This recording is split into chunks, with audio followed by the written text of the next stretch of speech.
Bible answers, Bible జవాబుల్లో నేటి ప్రశ్న: ఆత్మరక్షణ కొరకు క్లిష్టమైన సమయాల్లో ఒకరిని గాయపరచడం లేక చంపడం న్యాయమేనా? ఉదాహరణకు, ఒక స్త్రీ కిడ్నాప్ చేయబడి ప్రమాదంలో ఉన్నప్పుడు. క్రైస్తవ్యంలో ప్రతి విషయానికి వాద ప్రతివాదనలు జరుగుతూ ఉంటాయి, భిన్నాభిప్రాయాలు ఉంటాయి. అదే ప్రకారం సెల్ఫ్ డిఫెన్స్ అనేటువంటి అంశం గురించి కూడా, ఆత్మరక్షణ అనే అంశం గురించి కూడా రెండు విభిన్నమైనటువంటి అభిప్రాయాలు ఉన్నాయి. మొదటిది పాసిఫిస్ట్ ఒపీనియన్, శాంతి కాముకుల అభిప్రాయం. శాంతి కాముకులు ఏమంటారు? మనం ప్రభువుని పోలి ఉండాలి, ప్రభు శాంతిని ప్రేమించాడు, శాంతిని ప్రకటించాడు, శాంతిని ఆయన ప్రతి చోట ప్రచారం చేసి ప్రభావితం చేశాడు. ప్రభు పోరాటం చేయలేదు, ప్రభు ఆత్మరక్షణ చేసుకోలేదు, కనుక మనం ప్రభువుని పోలి ఆ రకంగానే మన జీవితంలో జీవించాలి. రెండో వైపున ఆత్మరక్షణ కార్యకర్తలు లేకపోతే సెల్ఫ్ డిఫెన్స్ యాక్టివిస్టులు, వారేమంటారంటే మనం ప్రభువును పోలే ఉంటాం, ప్రభు కొరకే ఉంటాం, ప్రభువును మహిమపరిచే రీతిలోనే మన జీవితం అంతటిని మనం అమర్చుకుంటాం. కాకపోతే ప్రభు ఇచ్చినటువంటి వాక్యపు వెలుగులో ఆయా సమయాల్లో సందర్భాన్ని బట్టి ప్రభు మహిమ ఇతరుల మేలు కొరకు ఆత్మరక్షణ అనేది చేయుట తప్పు కాదు, అది దేవుడి చేత అనుమతించబడింది అని అంటారు. సో రెండు రకాలుగా కూడా మనము దేవుని సేవకులు, క్రైస్తవ విశ్వాసుల నుండి వింటూ ఉంటాం. ఇప్పుడు ఇది బైబిల్ ఆన్సర్, దేవుడి వాక్యం నుండి మనము జవాబును తీసుకుంటున్నాం కనుక వీలైనంత క్లుప్తంగా దేవుడి వాక్యము ఏం చెప్తుందో దాన్ని మీతో షేర్ చేసుకుంటాను. ఏదైనా సందర్భంలో ఒకరు ప్రమాదంలో ఉన్నప్పుడు, వారి మీద దాడి జరుగుతున్నప్పుడు, లేక వారు ఒక దారుణానికి గురవుతున్నప్పుడు, వారి మీద ఎవరో దుర్మార్గులు అఘాయిత్యం చేయబోతున్నప్పుడు, అది మనకు దృష్టిలోకి వచ్చి మనం దగ్గరలో ఉండి సహాయం చేయగలిగినటువంటి పరిస్థితిలో ఉన్నప్పుడు మూడు విషయాలు దృష్టిలో పెట్టుకోవాలి. ఒకటి సిచ్యువేషన్, ఆ పరిస్థితి ఏంటి. రెండు మోటివేషన్, ఆ పరిస్థితిలో మనం ఈ రకంగా ప్రవర్తించడానికి మన ప్రేరేపణ ఏంటి, మన ఉద్దేశం ఏంటి. మూడవది యాక్టివేషన్, మనం ఆ టైంలో చేపట్టదలిచినటువంటి కార్యము లేక క్రియ ఏ రకమైనది. ఒకరిని గాయపరచడము లేక చంపడము, అలాంటి సమయంలో ఆత్మరక్షణ కొరకు లేక ఇతర వ్యక్తిని, స్త్రీని, పురుషుని రక్షించుట కొరకు అది న్యాయబద్ధమేనా, న్యాయమేనా అని అడిగారు. సో ఈ మూడింటిని దృష్టిలో పెట్టుకున్నప్పుడు అది దేవుడి ఎదుట సమంజసంగా ఉండే అవకాశం ఉంది, సరిగ్గా ఉండకుండా కూడా ఉండొచ్చు. ఒక వ్యక్తిని గాయపరచకుండా, ఒక వ్యక్తిని చంపకుండా, ఒకరిని వారి బారి నుండి రక్షించే అవకాశం ఉన్నప్పుడు సాయశక్తుల 100% అదే మనం చెయ్యాలి. కానీ కొన్ని సందర్భాల్లో అది మన చేతులు దాటిపోయి మనము నిలవరించలేని పరిస్థితుల్లో, మనం కంట్రోల్ చేయలేనటువంటి పరిస్థితుల్లో, మన ప్రమేయం లేకుండా ఎవరికైనా గాయమైనా లేక వారు ఆ క్రమంలో చంపబడినా, ఇక దేవుడు సర్వమును ఎరిగినవాడు, ఇవన్నింటిని సిచ్యువేషన్, మోటివేషన్, యాక్టివేషన్ని చూస్తాడు గనుక ఆయనే దానికి న్యాయం చేస్తాడు. అలాంటప్పుడు దాంట్లో బిబ్లికల్గా తప్పిదం ఉంది అనేది మనం చెప్పలేం. అది ఆ పరిస్థితిని బట్టే నిర్ణయించాల్సినటువంటి విషయం. సెల్ఫ్ ప్రిజర్వేషన్ అనేది ప్రతి మనిషిలో దేవుడు పెట్టినటువంటి ఒక అంశం. ప్రతి ఒక్కడు తన్ను తాను పరిరక్షించుకుంటాడు. అందుకే చూడండి, మనుషులందరూ వారిని పరిరక్షించుకునేటువంటి క్రమంలో శుభ్రంగా ఉంటారు, ఆరోగ్యంగా ఉంటారు, చెడు వ్యసనాలకు దూరంగా ఉంటారు, హానికరమైనటువంటి అంశములను వారు అవాయిడ్ చేస్తారు. వాతావరణం బాగా లేకపోతే బయటికి వెళ్ళరు, ప్రమాదకరమైనటువంటి పరిస్థితులు తలెత్తుతున్నాయంటే జాగ్రత్తలు తీసుకుంటారు, దుష్ట మృగాలకు, దుష్టులైనటువంటి మనుషులకు దూరంగా ఉంటారు. మన ఇళ్లకు మనం తాళాలు వేసుకుంటాం, మన యొక్క వాహనాలకు మనం తాళాలు వేసుకుంటాం, ఆస్తిపాస్తుల్ని జాగ్రత్తగా పెట్టుకుంటాం. సొమ్ము ఎక్కువగా ఉంటే ఇంట్లో పెట్టకుండా బ్యాంక్ లాకర్లో భద్రపరుచుకుంటాం. ప్రయాణాలప్పుడు జాగ్రత్తలు తీసుకుంటాం, ప్రమాదాలకు గురి కాకుండా. అండ్ ఇప్పుడు చూడండి, పాండమిక్ ద్వారా ఎన్ని జాగ్రత్తలు మనం పాటిస్తూ వచ్చాము. ఒక మనిషి తన జీవాన్ని, తన ఆస్తిని కాపాడుకోవడము అనేది తప్పు కాదు.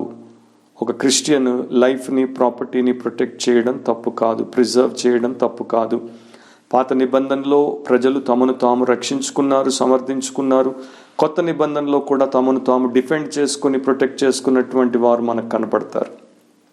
ఓల్డ్ టెస్టమెంట్లో సెల్ఫ్ డిఫెన్స్ని దేవుడు అనుమతించినటువంటి 2 విషయాలు మీ దృష్టికి తీసుకుని వస్తాను. పాత నిబంధన నిర్గమాకాండము 22 అధ్యాయం 2-3 వచనాల్లో దొంగతనం జరిగినప్పుడు ఒకని ఇంటి మీదికి దొంగతనానికి వచ్చినప్పుడు ఆ ఇంటిలోని వారు బల ప్రయోగాన్ని చేయొచ్చు. They can use force to defend themselves. తర్వాత నెహెమ్యా కాలంలో నెహెమ్యా అతని బృందము యెరూషలేము ప్రాకారములను గుమ్మములను కడుతున్నప్పుడు ప్రత్యర్థులు కుట్ర పన్ని వారి ప్రాణాలు తీద్దామని ప్రయత్నం చేసినప్పుడు నెహెమ్యా తన పనివారిలో సగం మందిని ఈటెలు, బల్లెములు, విండ్లు, కవచములతో ఏర్పాటు చేసి పెట్టుకున్నాడు. వారు ఒకవైపున ఒక చేత్తో పనిచేస్తున్నారు, ఇంకొక చేత్తో ఆయుధం పట్టుకుని ఉన్నారు. ఆ రకంగా తమను తాము పరిరక్షించుకోవడానికి వారు సిద్ధపడి ఉన్నారు. అండ్ దేవుడు దాన్ని ఆమోదించాడు. Self defence in new testament, నూతన నిబంధనలో ఆత్మరక్షణ గురించి చూస్తే అపోస్తులైనటువంటి పౌలు యేసు ప్రభువును వెంబడించినంత గొప్పగా, ఆయన్ని అనుకరించినంత గొప్పగా అప్పుడు ఇప్పుడు మరో వ్యక్తి బహుశా చేయలేదు అనే చెప్పచ్చు. ఆయన మరి ఏ రకంగా తను తాను డిఫెండ్ చేసుకున్నాడో చూడండి. అపోస్తల కార్యములు 22 అధ్యాయం 1లో పౌలు సభ ఎదుట నిలబడినప్పుడు తను తాను సమర్థించుకుంటూ ఈ రకంగా అంటాడు, సహోదరులారా, తండ్రులారా, నేనిప్పుడు మీ ఎదుట చెప్పు సమాధానమును ఆలకించుడి. తనకు ప్రత్యేకంగా ఆ సమయము సందర్భము లభించినప్పుడు ఆయన తన యొక్క వాదాన్ని వినిపించడానికి, తనను డిఫెండ్ చేసుకోవడానికి సభ ఎదుట మాట్లాడాడు. తర్వాత ఆయన ప్రాణాల మీదకి వచ్చినప్పుడు ప్రాణాలని పరిరక్షించుకోవడానికి 2 కొరింథీ 11 అధ్యాయం 32-33 ఈ రకంగా ఆయన చెప్పాడు, దమస్కులో అరేతా అను రాజు కింద ఉన్న అధిపతి నన్ను పట్టగోరి కావలి ఉంచి దమస్కీయుల పట్టణమును భద్రము చేశాను.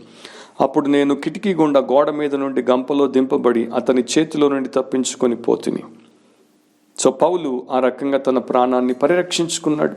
మరోసారి ఫిలిప్పీ పట్టణంలో అతడు సువార్త ప్రకటించినప్పుడు అతన్ని పట్టుకున్నారు, కొట్టారు, జైల్లో పెట్టారు. తర్వాత రహస్యంగా విడిచిపెట్టే ప్రయత్నం చేసినప్పుడు అపోస్తలుల కార్యములు 16 అధ్యాయం 37-39 వరకు ఆయన ఈ రకంగా అంటాడు, అయితే పౌలు వారు న్యాయం విచారింపకయే రోమియులమైన మమ్మను బహిరంగంగా కొట్టించి చెరసాల్లో వేయించి ఇప్పుడు మమ్మను రహస్యముగా వెళ్ళగొట్టుదురా, మేము ఒప్పము, వారే వచ్చి మమ్మల్ని బయటికి తీసుకెళ్ళాలి అని చెప్పినప్పుడు వారు భయపడి అతనితో ఉన్నటువంటి శీలాను బయటికి తీసుకుని వచ్చి బతిమిలాడి వారిని పంపించే ప్రయత్నం చేస్తారు. సెల్ఫ్ డిఫెన్స్ అనేది బిబ్లికల్గా ఆయా సమయాల్లో దేవుడు ఆమోదించినటువంటి విషయం. ఎక్కడ కూడా బైబిల్లో ఒక వ్యక్తి తన ప్రాణాన్ని అర్పణగా ఇచ్చేయాలి అంటే దాన్ని సరెండర్ చేసేయాలి, లైఫ్ని సరెండర్ చేసేయాలి, తన యొక్క భార్య ప్రాణం, భర్త ప్రాణం, బిడ్డ ప్రాణం, తన బంధువు ప్రాణం, లేక అమాయకంగా ఒక వ్యక్తి అఘాయిత్యానికి గురవుతున్నప్పుడు, నిస్సహాయంగా ఉన్నప్పుడు వారిని ఆ రకంగా బలైపోనివ్వాలి అని దేవుడు చెప్పట్లేదు. అఫ్కోర్స్ కొంతమంది తప్పకుండా కిరాతకమైనటువంటి చర్యలకు, దారుణమైనటువంటి కృత్యాలకు గురవుతారు, గాయపరచబడతారు, చంపబడతారు. అలాంటి వారు దేవుడి కొరకు హతసాక్షులుగా ఉంటారు.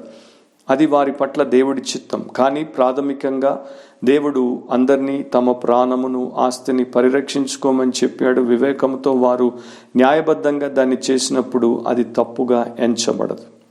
బలహీనులను, నిస్సహాయులను, మరి ముఖ్యంగా అమాయకులను రక్షించుట ప్రతి క్రైస్తవుని యొక్క కనీస బాధ్యత.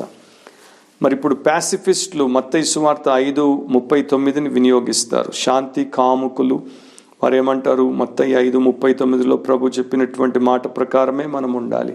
అయితే ప్రియమైనటువంటి సహోదరి సహోదరుడా, ప్రతిదానికి ఒక నేపథ్యం ఉంది, ఒక సందర్భం ఉంది. దాంట్లోనే మనము చూచి తీసుకోవడం చాలా ముఖ్యం. మత్తయి 5:38-39 చదువుతున్నాను. కంటికి కన్ను, పంటికి పళ్ళు అని చెప్పబడిన మాట మీరు విన్నారు కదా. నేను మీతో చెప్పున్నదేమనగా, దుష్టుని ఎదిరింపక నిన్ను కుడి చెంప మీద కొట్టువాని వైపునకు ఎడమ చెంప కూడా త్రిప్పుము. యేసు క్రీస్తు విప్లవాత్మకమైనటువంటి మాటలు ఇక్కడ పలికారు. లియో టాల్స్టాయ్ అనే గ్రేట్ రష్యన్ నావలిస్ట్ ఆయన పుస్తకం వాట్ ఐ బిలీవ్లో ఈ రకంగా రాశాడు.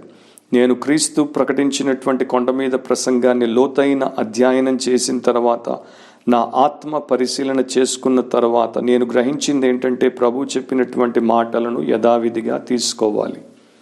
దుష్టుణ్ణి ఎట్టి పరిస్థితుల్లో ఎదురించకూడదు. వాని దుష్కార్యానికి మనల్ని మనము లోపరుచుకోవాలి. కనుక ఒక క్రైస్తవుడు ఆర్మీలో, పోలీస్ ఫోర్స్లో, కోర్ట్స్ ఆఫ్ లాలో సభ్యునిగా చేరకూడదు. Army, police force, courts of law దుష్టులను ఎదిరించి నిలువరించేటువంటి వ్యవస్థలు, ఇన్స్టిట్యూషన్స్ కనుక Christian cannot be a part of those institutions. Leo Tolstoy అభిప్రాయం, ఆ రకంగా ప్యాసిఫిస్టులు చాలామంది అదే అభిప్రాయంతో లోకంలో ఉన్నటువంటి దుష్టత్వాన్ని లేక చెడును నిలవరించకుండా, అడ్డుకోకుండా, దాని గురించి ఏమీ చేయకుండా ఉండిపోతారు.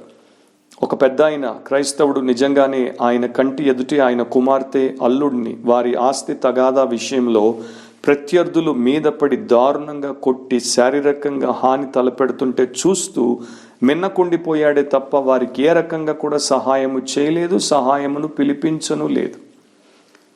ఇప్పుడు దీన్ని వారు ఆ వాక్యం ప్రకారం సమర్థించుకుంటారు.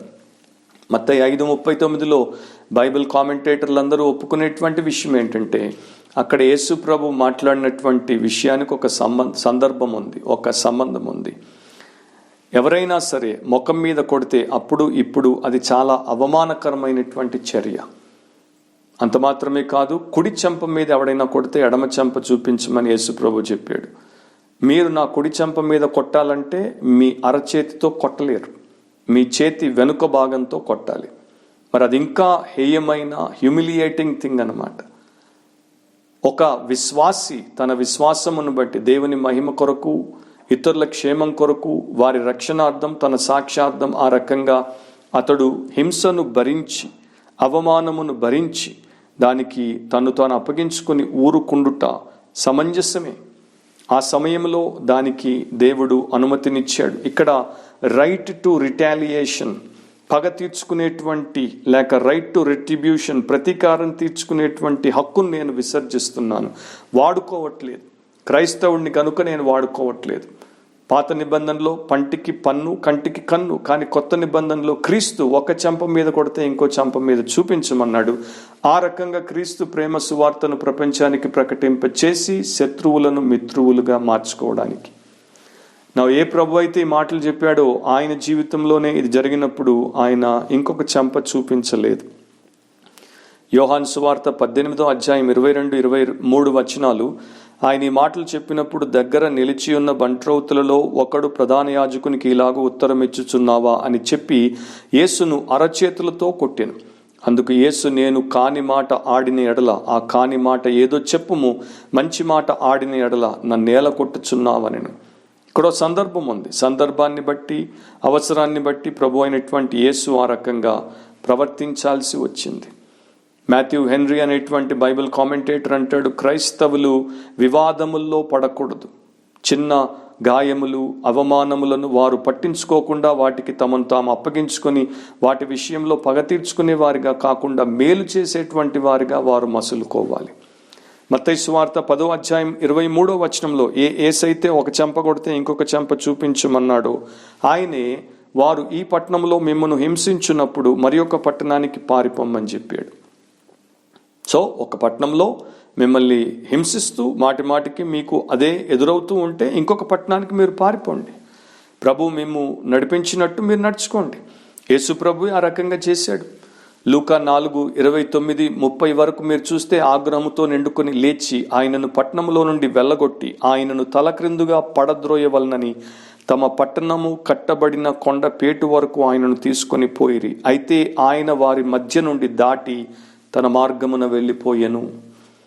యోహాను 8:59 కాబట్టి వారు ఆయన మీద రువుటకు రాళ్ళు ఎత్తిరి, కానీ యేసు దాగి దేవాలయములో నుండి బయటికి వెళ్ళిపోయెను. యోహాను 10:39 వారు మరలా ఆయనను పట్టుకొన చూచిరి, కానీ ఆయన వారి చేతి నుండి తప్పించుకొని పోయెను. సో తప్పించుకోవాల్సినప్పుడు తప్పించుకోవడంలో, సెల్ఫ్ని డిఫెండ్ చేసుకోవడంలో తప్పు లేదు అని ప్రభు చూపాడు.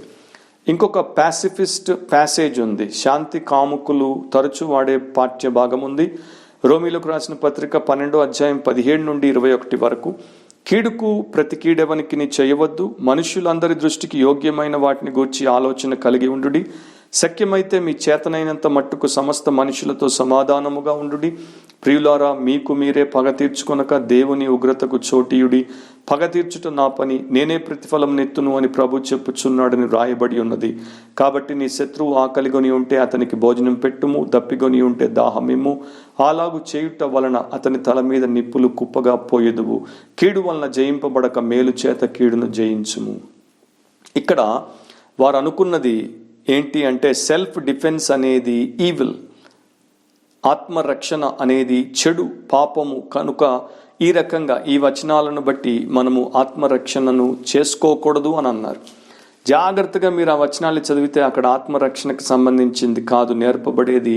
అక్కడ మనకు వ్యతిరేకంగా ఎవరైనా ఏదైనా చేస్తే శత్రువుల మీద మనము తిరిగి అదే రకంగా అదే తరహాలో పగ తీర్చుకోకుండా ఉండడం. It is about taking revenge and repayment. అది మనం చేయకూడదని దేవుడు చెప్తున్నాడు. వాడు ఒక పన్ను విరగొడితే నీవు 5 పన్నులు విరగొట్టడానికి, వాడు ఒక దెబ్బ కొడితే నీవు 4 దెబ్బలు కొట్టడానికి చెయ్యకూడదు. ఆ రకంగా నీవు ఉండకూడదు అని దేవుడి వాక్యం మనకు చెప్తోంది. సో ఈ రెండు కూడా మనం చూసినప్పుడు వాటి సందర్భంలో వాటికి న్యాయం చేయాల్సిన అవసరం ఉంది. కానీ సెల్ఫ్ డిఫెన్స్లో ఇవి మనము ఆధారంగా పెట్టుకోకూడదు. ఇక ఒకే ఒక వచనాన్ని నేను చెప్పి ఈ యొక్క ప్రశ్నకి జవాబును పూర్తి చేస్తాను. 1 తిమోతి 5:8, ఎవడైనను స్వకీయులను విశేషముగా తన ఇంటి వారిని సంరక్షింపకపోయిన ఎడల వాడు విశ్వాస త్యాగము చేసిన వాడై అవిశ్వాసి కన్నా చెడ్డవాడై ఉండును. సో ఒక వ్యక్తి విశ్వాసిగా క్రైస్తవుడిగా ఎంచబడితే తన ఇంటి వారి బాధ్యత అతనిది. భర్త, తండ్రి తన ఇంటి వారి బాధ్యతను భరిస్తాడు. ఆయన ఇంటి వారికి ఆహారాన్ని, ఇంటి వారికి ఆశ్రయాన్ని, ఇంటి వారికి ప్రతి విధమైనటువంటి ఆపద నుండి భద్రతను, సురక్షితమైనటువంటి స్థితిని కల్పిస్తాడు. ప్రేమిస్తాడు, ఆప్యాయంగా చూసుకుంటాడు. But at the same time కావలసినవన్నింటినీ కూడా వారికి కావలసిన సమయంలో సమకూరుస్తాడు. బిడ్డకు ఆరోగ్యం చెడిపోతే వైద్యం చేయిస్తాడు. బిడ్డ ప్రమాదంలో పడితే వెంటనే వాడిని బయటికి తీసుకుని వచ్చే ప్రయత్నం చేస్తాడు. ఏ తల్లి, ఏ తండ్రి వారి ఇంటి వారిని రోడ్డు మీద పెట్టి వారికి ఆశ్రయం లేకుండా, సమయానికి వారికి భోజనం పెట్టకుండా, ఆహారం లేకుండా, కావలసిన వస్త్రం ఇవ్వకుండా వారిని ఉంచరు. ఆ రకంగా ఎవరైనా చేస్తే వారిని మనుషులందరూ తప్పుపడతారు. మరి అలాంటప్పుడు సొంత కుటుంబం ప్రమాదంలో ఉంటే వారిని రక్షించకుండా ఏ రకంగా ఉంటావు? జ్వరం వచ్చినప్పుడు విలవిల్లాడిపోయేటువంటి ఒక తండ్రి, తల్లి అదే బిడ్డ ఘోరమైన ప్రమాదంలో పడినప్పుడు, కుమార్తె ఘోరమైన ప్రమాదంలో పడినప్పుడు వారిని ఆత్మరక్షణ ద్వారా, సెల్ఫ్ డిఫెన్స్ ద్వారా ఆ ప్రమాదం నుండి, ఆ ప్రమాదాన్ని కల్పించేటువంటి దుష్టుల బారి నుండి కాపాడకుండా ఏ రకంగా ఉంటారు? కనుక వివేకముతో దేవుడిచ్చినటువంటి వాక్యపు పరిధుల్లో మనం చేయాల్సిన దాన్ని మనం చెయ్యాలి. అమాయకులను, బలహీనులను, నిస్సహాయులను కాపాడి వారిని సంరక్షించి దేవుడి మహిమ, వారి మేలు కొరకు వారి విషయంలో మన కర్తవ్యాన్ని నెరవేర్చుట మన బాధ్యత. అది ఏ వ్యక్తి కూడా విస్మరించకూడదు. యేసుప్రభు ఒక సమయంలో తన శిష్యులను కత్తి కొనుక్కొని వారిని వినియోగించుకోవడానికి, ప్రమాదంలో వారు పడకుండా ప్రయాణాల్లో ఉన్నప్పుడు వాడుకోవడానికి అనుమతినిచ్చాడు. కానీ మరొక సమయంలో దాన్ని వినియోగించకూడదు అని చెప్పాడు. ఆ సందర్భాలు మీరు చదువుకోండి, ధ్యానించుకోండి, మీకు అర్థమవుతుంది. బైబిల్ స్టడీ చాలా అద్భుతమైనటువంటి ఆత్మీయ అభ్యాసము. అది మీరు చేయండి. ఈ చిన్న ప్రశ్న జవాబుల కార్యక్రమంలో మొత్తం అంతా ఒక సబ్జెక్ట్ గురించి నేను చెప్పలేను, చెప్పడానికి అది మన ఉద్దేశం కూడా కాదు. బ్రీఫ్గా టు ద పాయింట్ ఆన్సర్ని మనం తీసుకుని మిగతా స్టడీ మీరు చేసుకుంటే క్షేమాన్ని, మేలును పొందుతారు. ఎస్, ఒక స్త్రీ ప్రమాదంలో ఉన్నప్పుడు ఆమె ప్రాణం మీదికి లేక ఆమె మానం మీదికి దుశ్చర్య ద్వారా హాని తలపెట్టేవారు ఉన్నప్పుడు మనము ఆమెను కాపాడుటకు శాయశక్తుల ప్రయత్నం చేయాలి. ఆ టైంలో మాట వినని వాడిని కొట్టి గాయపరిచైనా ఆపు చెయ్యాలి. అంతేకాని చంపాలి అనేటువంటి ఉద్దేశం మనకు ఉండకూడదు. బట్ ప్రమాదవశత్తు ఎవరైనా ఎప్పుడైనా అలాంటి పరిస్థితుల్లో చచ్చిపోతే దేవుడు దాన్ని అనుమతిస్తే ఇక దాన్ని దేవుడికే మనం విడిచిపెట్టాలి. అండ్ ఇంకా దీని గురించి మీరు పర్సనల్ బైబిల్ స్టడీలో మెడిటేట్ చేసుకోండి, చదువుకోండి, నేర్చుకోండి, ఆ ప్రకారం నడుచుకోండి. మరొక ప్రశ్న ద్వారా తిరిగి మనం కలుసుకునేంత వరకు ప్రభు మనల్ని, మన కుటుంబాల్ని ఆయన కృపా కనికరాలతో భద్రపరిచి నడిపించునుగాక. Amen. God bless you all.